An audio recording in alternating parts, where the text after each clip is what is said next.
Oh, gather yourself. Have a look at these highlights. 5 men at the road, blah, blah, blah. And then the finale. Oh, it was just amazing. Well, it was 7 up the road, to be honest. Quinn Simmons actually backed out of it. But the main feature of the day was our worry about the wind. And it was well-founded because it blew and then the storm came. And quite frankly, Robbie, we were worried.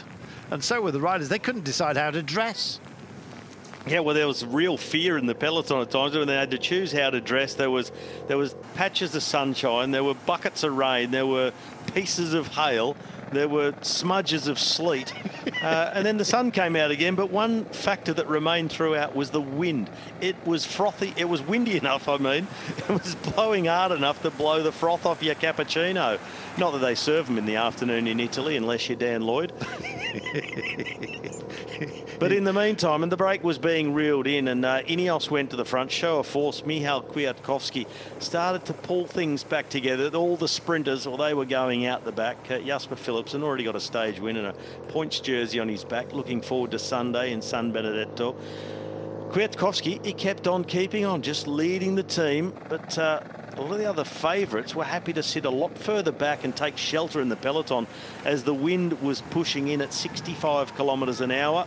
Wout van Aert was dropped out the back. Mathieu van der Poel, he tracked them for a while, but later on he would say enough is enough and go into cruise mode, maybe thinking about the Tappa di Muri tomorrow, all the walls that we're going to get in the stage of Osimo. And later on, it was Movistar who took over from the Ineos team for Enric Mas. But then the action really started with UAE. They lit things up first with Formula, then with George Bennett. And just as there was a little lull in the pace, the first really big attack came from Damiano Caruso from Bahrain Victorious and opened up a handy gap. And it seemed then it was a bit standoffish in the peloton. He went out to over 20 seconds. Where UAE, they said, well, we've got to do a bit more work. Almeida tried to close the gap as well. And the dream must have started then for Caruso. I think I'm going to make it. 1.5 kilometres to go, 20 seconds. But there was Enric Mas. He's the one, the first of the big favourites for this uphill finish, who really threw it down. He crossed the gap to Caruso, shut him down, but he brought with him Giulio Ciccone. All the rest would follow, and conspicuous by his absence all the way up the climb was Primoz Roglic. But the closer we got to the finish, the closer he got to the front. The sprint opened up, and like a true sprinter in the genre of Wout van Aert, out of the slipstream over the top. And Primoz Roglic, 2 in a row, bonus seconds, and a new jersey for tomorrow, a blue one, that of leader.